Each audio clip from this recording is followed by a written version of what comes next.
Hello guys, स्वागत है आपका हृदय के एक्सप्लेनेशन चैनल पर। और आज आप देखने वाले हो हैचिंग का पार्ट 2। अगर आपने इसका पार्ट 1 नहीं देखा है तो वो देख लें, डिस्क्रिप्शन में लिंक है।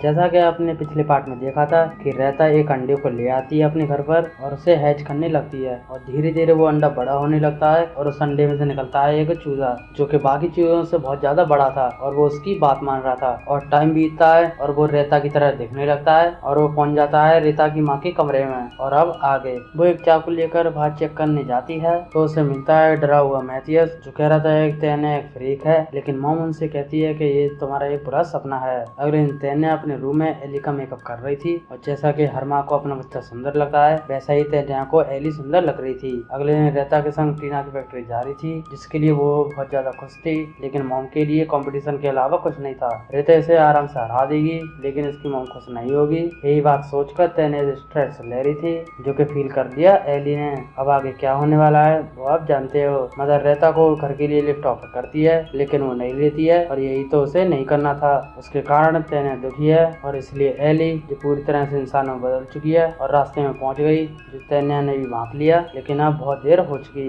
उसने रेता पर अटैक कर दिया और तभी तेन्या तड़पने लगी, लेकिन मॉम ने हर बार की तरह उसे शांत कर दिया। मदर को लग रहा था कि ये कंपटीशन का प्रेशर है जिसे दूर करने के लिए वो एक आइडिया देती है जिसे सुनकर उसका प्रेशर और भी ज्यादा बढ़ जाता है। वो कहती है कि इस वीकेंड पर हम टैरो के घर पर जाएंगे, यानी कि अब भी तेन्या के बारे में नहीं अपने बारे में सोच रही है। घर आकर तेन्या को एली की चोंच मिलती है, यानी कि जल्दी वो इंसान बन जाएगी और ये काफी अजीब है। अगली सुबह तेन्या सोच रही थी कि डैड को टैरो के बारे में सब कुछ बता दे, लेकिन वो ऑलरेडी सब कुछ जानता है। लेकिन फिर वो चुप है क्योंकि वो मदर की परफेक्ट फैमिली इमेज खराब नहीं कर सकता और नहीं कर सकती है तेन्या, भले ही इन्हें खुद दुखी क्यों न रहना पड़े। मदर तेन्या को लेकर पहुंच जाती है टैरो के घर पर, जिसकी हालत कुछ ज्यादा खास अच्छी नहीं थी। टैरो की वाइफ अपने बच्चे को जन्म देते हुए मर गई थी और उस बच्ची का नाम है हेल्मी। मदर को उससे काफी ज्यादा लगाव है जैसे कि तेन्या को है एली से। मदर काफी ज्यादा खुश थी लेकिन तेन्या का मन नहीं लग रहा था क्योंकि एली यहाँ पर है नहीं। लेकिन याद करते ही वो उसके यहाँ पर पहुंच गई और उसे सुलाकर ही तेन्या को चैन मिला। अगली सुबह वो ब्रेकफास्ट कर रहे थे और मॉम हेल्मी को हद से ज्यादा प्यार कर रही थी जो कि इसे कभी नहीं मिला, इसलिए थोड़ी उदास है। हम देखते हैं वो एक बर्ड की तरह खा रही है, कहीं ऐसा तो नहीं ये एक बर्ड बन रही है और एली बन रही है इंसान। खैर तभी उसकी मॉम को एक कॉल आती है जो कि थी रेता के बारे में। रेता पर हमला हुआ और वो कंपटीशन में हिस्सा नहीं ले सकती, यानी कि तेन्या का स्ट्रेस खत्म। तेन्या जाती है रेता से हॉस्पिटल मिलने और वो देखती है कि रेता पूरी तरह से इंजर्ड है और साथ ही उसका एक हाथ भी गायब है, यानी कि वो लाइफ में फिर दोबारा कभी जिम्नास्टिक नहीं कर पाएगी।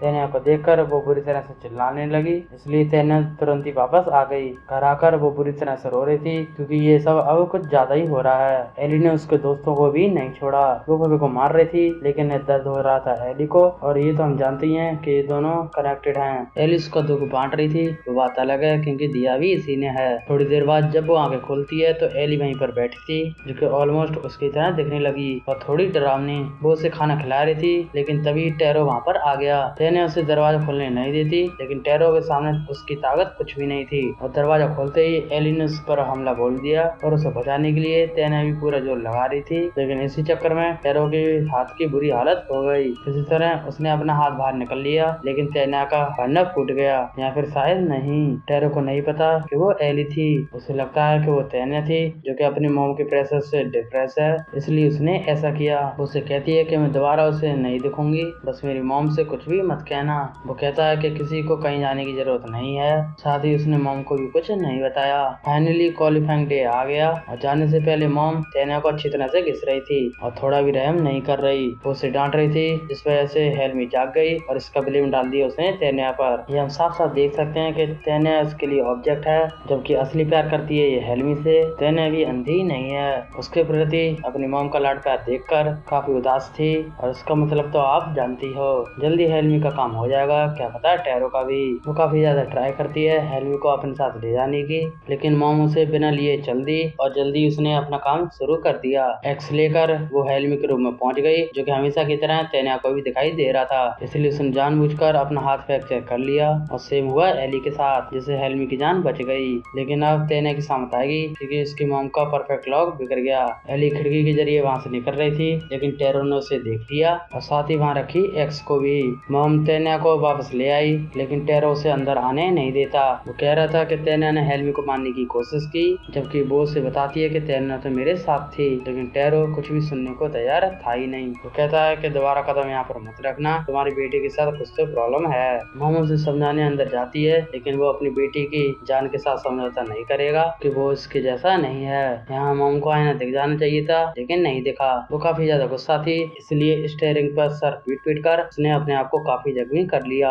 जरा सा सुख जाता हुआ दिख रहा है तो उसे बर्दाश्त नहीं हो रहा। इसे समझ में नहीं आ रहा कि इस फीलिंग से डील कैसे करे, लेकिन जबकि इसकी फैमिली और तेन्या काफी सालों से इससे डील कर रही है। वो दोनों घर वापस आ गए और उसे देखकर बाप बेटा काफी ज्यादा हैरान थे। गुस्से में आकर तेन्या एली को खिड़की से ढकेल देती है, क्योंकि इसकी वजह से उसकी लाइफ खराब हो गई। नीचे फादर ने भी उसे देख लिया, लेकिन इससे क्या ही फर्क पड़ेगा। तेन्या अपनी मॉम के पास जाती है, जो कि ब्लॉग में झूठी खुशी दिखाने की कोशिश कर रही थी, लेकिन अफसोस वो दिखा नहीं पा रही। तेन्या उससे माफी मांगती है, लेकिन वो कहती है कि तुमसे स्मेल आ रही है, इसलिए तेन्या नहाने पहुंच गई। इसी बीच एली उसके रूम में एंटर हो जाती है और तब मॉम भी वहाँ पर पहुंच गई। एली को तेन्या समझकर वो काफी गुस्से में उसके बाल ब्रश कर रही थी और उसने इतना जोर लगा दिया कि उसके बाल उसकी खाल के साथ उखड़ गए। तब वो सीधे ही अपने नाखून उसकी पीठ में घुसा देती है, लेकिन सही टाइम पर तेन्या ने आकर उसे रोक लिया। वो उसे खरी खोटी सुना रही थी, लेकिन गुस्से में एली इतनी जोर से चिल्लाई जिसकी वजह से उसने अपने जबड़े ही उखाड़ दिए। वो तुरंत ही वहाँ से निकल जाती है, लेकिन मॉम अब भी हैरान थी।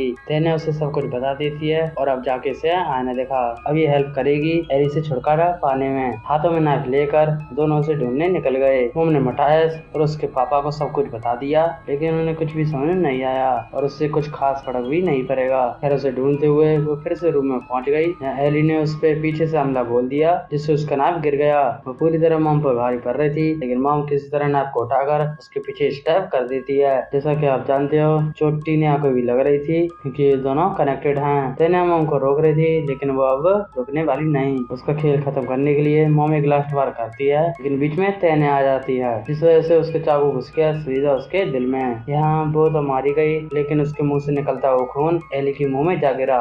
तेन्या के मरते ही इसे ही मर जाना चाहिए, लेकिन ऐसा नहीं हुआ, बल्कि वो तो जिंदा हो गई और वो पूरी तरह से हील होकर तेन्या की कार्बन कॉपी बन गई। मदर तो सदमे में थी, लेकिन एली उसे बुलाती है मॉम बुलाकर, और हम देखते हैं कि पूरी तरह तेन्या में बदल गई। यानी इनका लॉस हुआ भी नहीं भी। तेन्या मर गई, लेकिन उसे रिप्लेस कर दिया एली ने, जो कि ऑलमोस्ट तेन्या ही है। इसी के साथ ये मूवी एंड हो गई। तो दोस्तों, ये थी आज की वीडियो। अगर आपको मेरी वीडियो पसंद आई तो चैनल को सब्सक्राइब करें, वीडियो को लाइक करें। फिर मिलते हैं किसी और वीडियो में, तब तक के लिए धन्यवाद।